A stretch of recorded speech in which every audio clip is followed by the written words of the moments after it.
Ողջույն հարգելի հեռուստադիտողներ, 21 TV եթերում աշխատանք սկսում է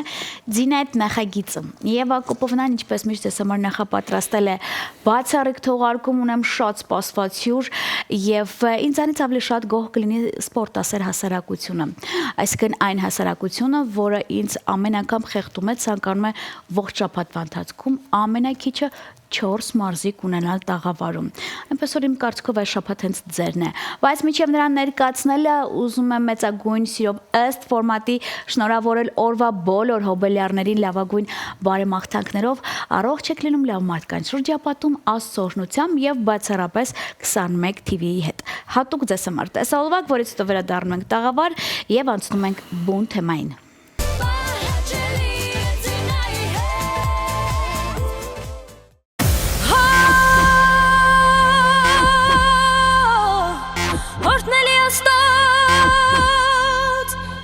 Հիշելի աստոտ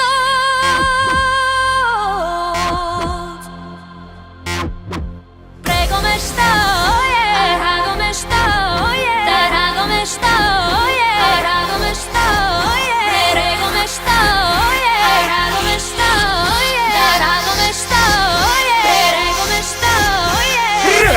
Prere Arha Darha Prere Prere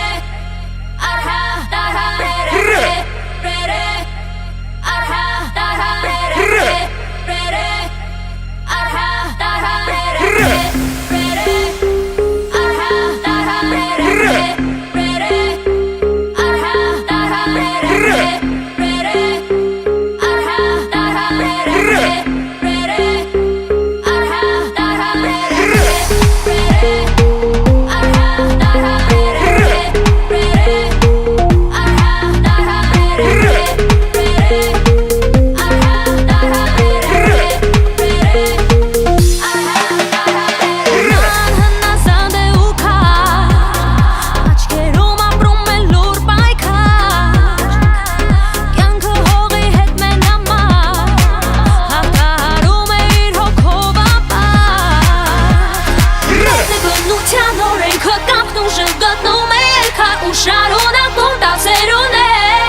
Դե ինչ 21 TV եթերի աշխատանքը շարունակում է Ձինետ նախագիծը եւ ես րոպե չեմ կորցնում, առաջարկում եմ դիտել տեսանյութ, որը լի է էմոցիաներով, հաղթանակներով, ու ամենակարևորը իմ սիրած տարբերակը, երբ որ բարձրանում է մեր դրոշը, իսկ ադրբեջանցունը մնում է ներքևում եւ այսպես շարունակ։ Իդեպ ասեմ, որ տեսանյութի չեմպիոնը արդեն ինձ մոտ տաղավարում է, ու մասն է խոսքը կիմանաք հենց հիմա։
Ես վստահ եմ, որ հենց հիմա շատ հեռուստադիտողներ ավելի մոտ են ըստ է, շատերը ձայնը բարձրացրել են, շատերը անհամբեր սպասում են այն հարցազրույցին,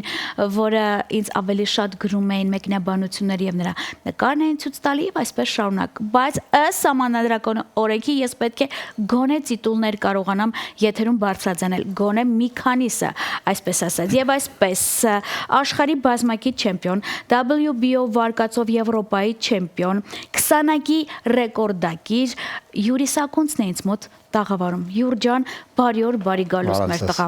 Նախ շնորհավորանքներս քեզ հերթական անգամ։ Չեմ կարող բացատրել, բայց ես պաշտում եմ այն րոպեները,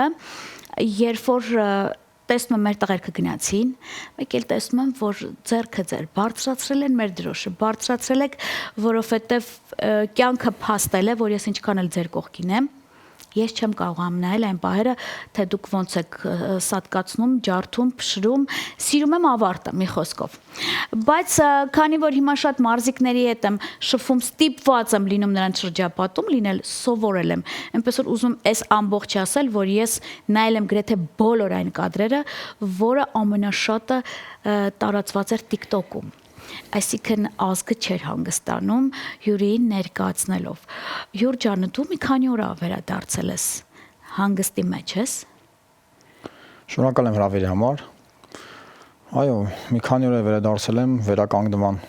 փուլի մեջ եմ հիմա, հա, որտեվ լավ քաշ էի գցել, տենց սպորտային լեզվով ասած։ Ահա։ Հիմա փորձում եմ վերականգնվել, նոր անցնեմ նորից իմ մարզումներին։ Ինչու էր շատ քաշ գցել։ Պետք էր այդ քաշի տակ քո նորմայի մեջ չէիր։ Չէ, դե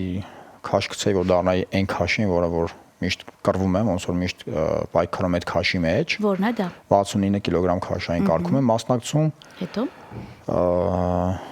մոտավոր 5.5 կիլո քաշ էի գցել, պատկերացնում եք, մի շաբաթում։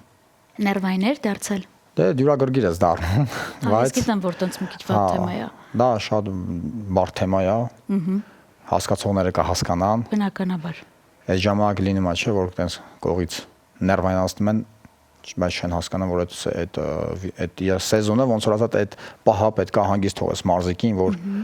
ինքը միայն իրավություն ունենա, քաշակցում, պարապում, վերջ ուրիշ բանի մասին չի մտածում։ Լավ։ Շատ բարդ շրջան է իրականում, ու այս անգամ մի քիչ ավելի բարդ ստացվեց իմ մոտ, որտեղ շատ պատասխանատու մենամարտի էի գնում։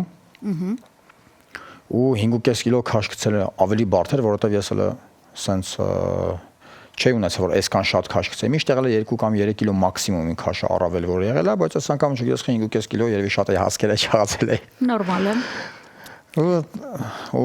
ինչպես նշեցիք, ես գոտին WBO վարկածով Եվրոպայի չեմպիոնի տիտղոսը դա կարելի ասել մենք պատմություն կերտեցինք։ Իմ իմանալով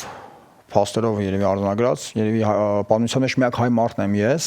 որ Հայաստան ներկայացնելով WBO վարկածով դառնում է Հայաստանի չեմպիոն։ Ես գիտեմ, որ Արտուր Աբրամը նույնպես դարձել է Եվրոպայի չեմպիոն WBO վարկածով, բայց մենք բոլորս տեղյակ ենք, որ նա Գերմանիայի դրոշի ներքո էր հանդես գալիս։ Չնայած կապ չունի, դա մեր բոլորիս հաղթանակն է, մենք հայերս պետք է մի համոր կերպով աշխատենք մեր երկրի դրոշը բարձր պահենք ամբողջ աշխարհում։ Երբ որ մենք տեսնում ենք դուք հաղթանակացեք մեր դրոշով, մեր հաճույքը գերագույն է դառնում, վստահ եմ ձեր ուժերը ավելի է այդպես ամրանում։ Բայց դու մի հատ մեծ պլյուս ուներ, դու բավականին լուրջ թիմով էիր գնացել, լավ ընկերների թիկունք էր, երևում էր մեջքիդ հետևում, բավականին շատ էին այն ֆաները, որը ուժ են տալիս ձեզ։ Ինձ ոչ մեկ չի կարող համոզել, որ ինչքան էլ մտնում եք ռինգի մեջ, դուք փորձում եք լսել տարբեր կողքերից ձեր մարզիչների են որ ցուցումները, միևնույն է կողքի արձագանքը ձեզ ուժ է տալիս։ Իսկ այդ պլյուսը ֆաները ոնց որ բավականին լուրջ հավաքվել են։ Շատ ճիշտ եք, շատ լավ եք նկատել։ Ուրեմն Հայաստանից թմով էին գնացել Լևոն Քոչարյանի հետ եւ Սերգեյ Ասատուրովի հետ, ովքեր երևի տեղյակի որ Լևոն Քոչարյանը ուժային եռամարտի ֆեդերացիայի նախագահն է։ Այո։ Սերգեյը գլխավոր մարզիչը, իմ ընկերները եւ քանի պահ եկել է շնորհակալություն եմ հայտնում ես իմ ընկերներին, որ աջակցեցին, դուխ տվեցին, կողքից եղան, թիկունքից եղան, որ կարողանանք գոտին բերենք Հայաստան։ Դե նու հասանք Ավստրիա։ Ահա։ Այնտեղ պատկերացեք հենց այրապորտից օդանավակայանից 50 եւ ավել մարդ արդեն մեզ դիմավորում էր, սպասում էր։ Հետո։ Ու այրապորտից հայավարի արդեն մի ինչ ասեմ 30 մեքենաներով հայավարի գնացել ենք արդեն Վիեննա։ Դե առաջ օրը մի քիչ դե առաջ օրը ինձ միակումից կշերխի գնացի ու տանից տո նորմալ արդեն կարաս ուտես։ Պատկերացնում ենք գնացինք դե նորմալ արդեն տեղավորվեցինք մինչև գիշերա երևի ճիշտ է երկար չմնացինք որտեղ պետքա քնեի շուտ որ կանայի արդեն մյուս օրը մենամարտի է պատրաստվում։ Նու շնորհակալ եմ նաև Ավստրիայի ընկերներին ովքեր որ նման կերպ մեզ դիմավորեցին ջերմ այնն անջերմ ընդունեցին ու գնացինք արդեն մենամարտի հաջորդ օրը պատկերացրեք եթե այս ժամանակ 40 հոգի էր արդեն մենամարտի օրը երրակի անգամ շատ մարդ կադրերը փաստեցին կադրերը այո երևում է ինչպես նշեցիք դա անակարագրելի մարզիկի համար դա մի հատ այնպես հավես վիճակ է հա որ դու տենում ես քո թիկունքին ինչքան մարդ կա դա Հայաստան չի դա Ավստրիա դա պատկերացրեք Եվրոպայա ու նմանատիպ բազմաթիվ երկրներում եղել եմ երբ որ դու դրսում ես տենում նմանատիպ աջակցություն դա անակարագրելի գեղեցիկ մի հատ հավես վիճակ է պատասխանատվությունը դե մեծանում պատասխանատվությունը առավել քան մեծանում է մեկ ասում որ ավելավա մարդ չկա գոնե որ կրվեն ոչ մեկ չիմանա միա լավն է բայց որտեղ մի քիչ մարդ է գալի շատ մարդ է լինում դա ստիպված արդեն ավելի շատ է լարվում այնց այդ վիճակից որովհետև գալիս են ասում են Յուր ջան կարելու է չէ ու սաղ ով գալիս է բարևում է Յուր ջան կարելու է չէ դա չեն կասկածում դա հաստատ կարելու է այդ ժամանակ դա ավելի շատ է չէ արդեն պատասխանատու վիճակ է լինում նո ասեմ հակառակորդը վատ հակառակորդ չէր ու չէր կարող վատ հակառակորդ լիներ նման գոտու համար լավ նման գոտու մենամարտերը չի կարող հակառակորդը վատ հակառակորդ լինի որովհետև այդ կազմակերպությունը ինքն է ընտրում ինքն է թույլ տալի որ դու ում հետ կպնես Վարկանիշը բարձր մարզիկ այո վարկանիշը բարձր մարզիկ էր ու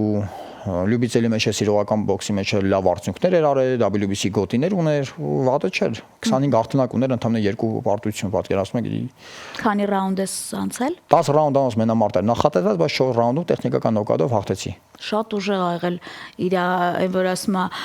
մրցակից է, էլի, այնքան ուժեղ էր 4-ից հանգել է։ Բայց այս բոլորից մեկտեղ, քանի որ կադրեր են փաստում այդ ամեն ինչ արում։ Ես հասկացա, որ դու ժամանակ ես ունեցել նաև ընկերների հետ մի քիչ դուրս գալ սահմաններից, որ գոտին բաց ցույց էր տալի։ Ինձ հետաքրքիր է արդեն շրջապատի կարծիքը։ Քանի որ ինչքան շատ մարդիկ տարածել են, այդ նորմալ է, բայց ես տեսա, որ կար ինձ շատ կոմենտներ, շատ հարցադրումներ, շատերն ասում են՝ «Յուրջան, մոտակայքում ես, խնդրում եմ, մեր երկիր էլ արի»։ Շատ տենց պատտվեցիք, թե մենակ Բելգիայով սահմանափակվեցիք։ Շատ լավ, շնորհակալ եմ, որ այսքան տեղեկացված եք։ Այո։ Ուրեմն, մենամարտից անմիջապես հետո իմ ընկերը նույնպես որ Բելգիայից եկել էր, իմ համար, մեր համար, մենամարտի համար առաջարկեց որ գնանք Բելգիա, ինչպես նշեցիք մեր հայերը այնտեղ էին սպասում։ Գնացինք Բելգիա, Բրյուսել, այնուհետև Ռոսելար քաղաք, որտեղ որ իմ ընկերն է ապրում, նույն ձև մեզ դիմավորեցին շատ ու շատ հայեր, ունեցանք հանդիպում հայ համայնքի հետ, հայ համայնքի ներկայացուցիչների հետ։ Ռոսելար քաղաքում տեղադրված է խաշկար, ով իմ ընկերոջ ջանքերով է տեղադրվել։ Բելգիայի եւ Հայաստանի ոնց որ միության, բարեկամության ի նշան խաշկար է տեղադրված։ Այցելեցինք խաշկար, այնուհետև հանդիպում ունեցանք հայ համայնքի հետ, երկար զրույց, մի 4-5 ժամ մոտավոր զրույց ունեցանք, թե սպորտային թեմաներով, թե քաղաքական թեմաներով։ Շատ լավ ընթացք ունեցանք, այո, տարբեր պետություններից մեզ զանգեր էր գալիս, որ ստեղ եկեք, ընդել եկեք, դե մենք ի վիճակի չենք այդքան շրջակայենք։ Բայց աչքի տակ կունենաք այդ թեմանից թվում։ Այո, անպայման կունենանք, ու առաջ ասած մյուս գոտը ժամանակել հաստատ կարելի է գնալ ուրիշ պետություններ։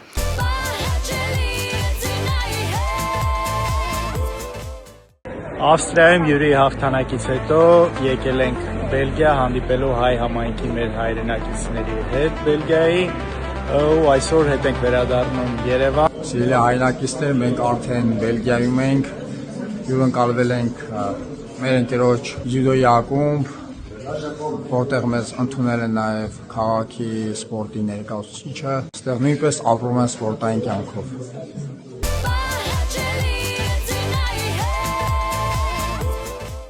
Դե մյուս գոտին ասելուց հետո ուզում այս թեման եզրափակենք, որտեղ շատ մի քանի հարցեր ունեմ քեզ տալու։ Հանգիստ ավարտվեց Յուրջան, օրեր անցավ, որ արտանում ենք, անցնում ենք հաջորդ թեմային։ Ինչ ունենք ողջ տարվա ընթացքում ունես արդեն գծած։ Ուրեմն տեսեք, այս թեման այնքան ծանր թեմա է, պրոֆեսիոնալ բռնցքամարտի մեջ։ Մենք ունենք տարվա մեջ գծած թեմաներ, գծած մրցաշարեր, բայց խնդիրը նրանում է, որ պետք է կարողանանք հասնել մասնակցել դրանց։ Հասնենք վերականգնենք նախ վնասվածներից, հասնենք ունենանք լավ մարզավիճակ, որ կարողանանք մասնակցել ու գնանք հաղթանակի հետևից։ Դե պարզ է։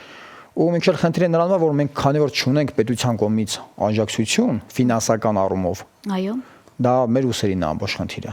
Մեր ու մեր ընկերների ուսերին է ամբողջ խնդիրը, դրա համար պետք է կարողանանք նաև այդ առումով պատրաստ լինել ու գնալ մրցաշարերի։ Ցավն է, որ ձեր միտքը պետքա լինի պարապմունքը, բայց դուք միջև այդ պարապմունքը անցնելը փուլեր եք անցնում։ Չեմ ուզում նեգատիվը տարածեմ, բայց գոնե դեռ հələ մարզիկները մեզ հաղթանակ են բերում, էլի, ու ես միշտ ասում եմ, որ եթե մեզ չխանգարեք, մենք հաղթող ենք, փաստում են մեր տղերքը։ Եվ այն կադրը, որ ես շատ սիրում եմ քեզ մոտ տենց տեղադրված է, որ ապրիլի 24 մեր դրոշը բարձր է, իրանցը բավականին ցածր է, դու փաստորեն դուրս ա գալիս ապրիլի 24-ին ունեցել ես մենամարտ եւ հաղթանակել ես Ադրբեջանցուն։ Այո։ Այդ էներգիան քո մեջ միջի մա յառում Դա աննկարագրելի զգացողություններ իրականում ու ավելի քան մեծ պատասխանատվություն, պատկերացրեք ապրիլի 24-ին Մոսկվայում։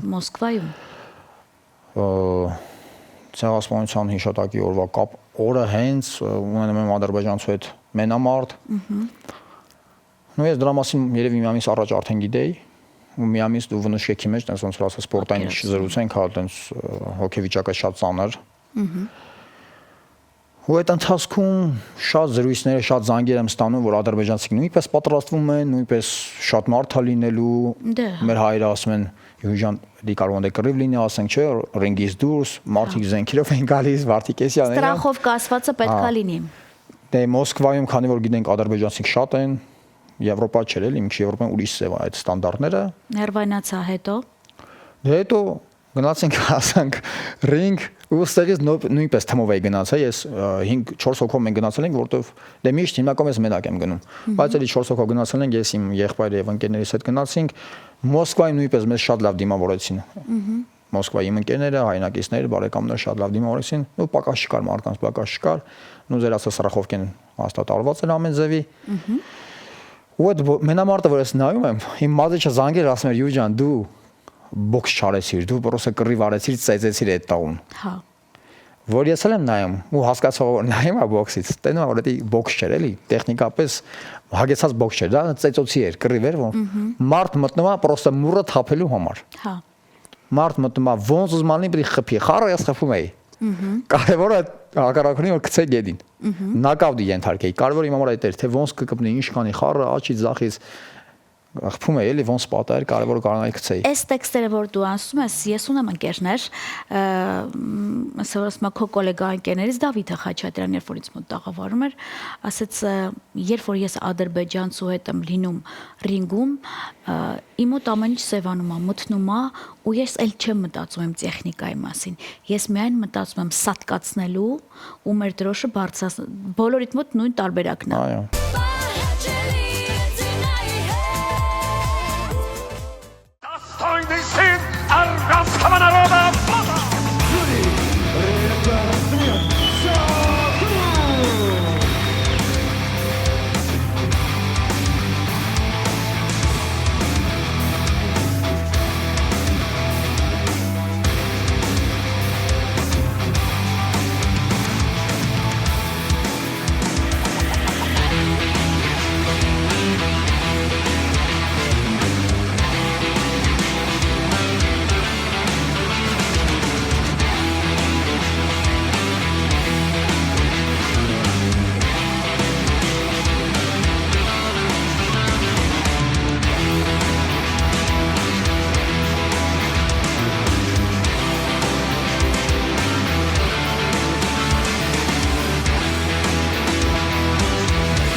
Բայց այս բոլորիդ մեկտեղ էլ վայելում եք եւս մեկ հարց։ Եթե դուք Instagram-ը ներխուժեք Յուրի, դուք կտեսնեք, որ այնտեղ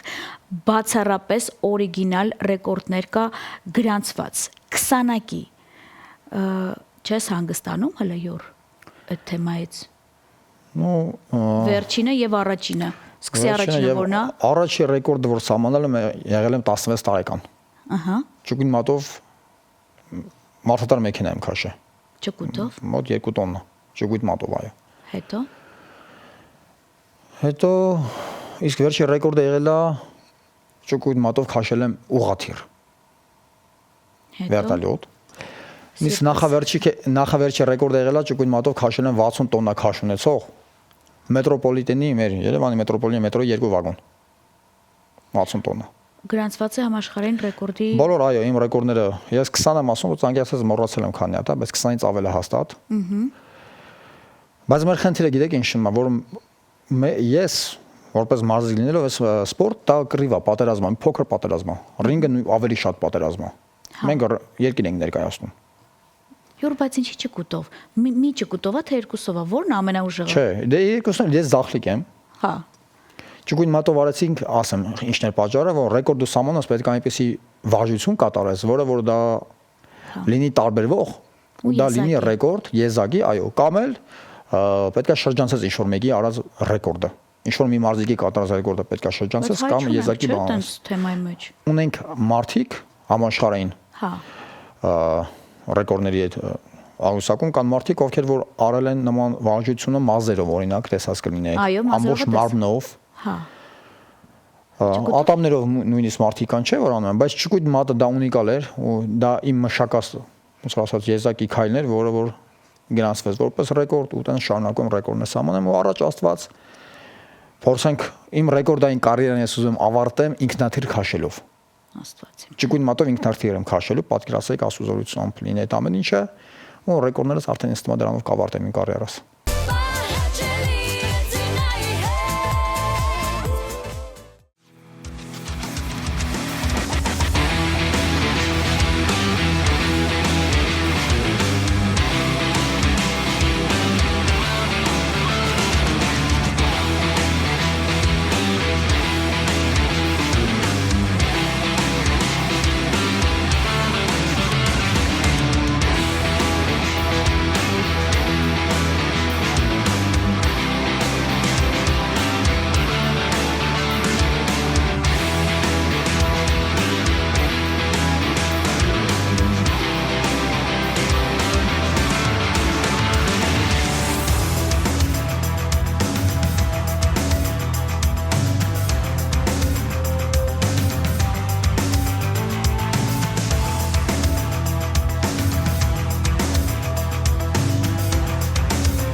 Յուր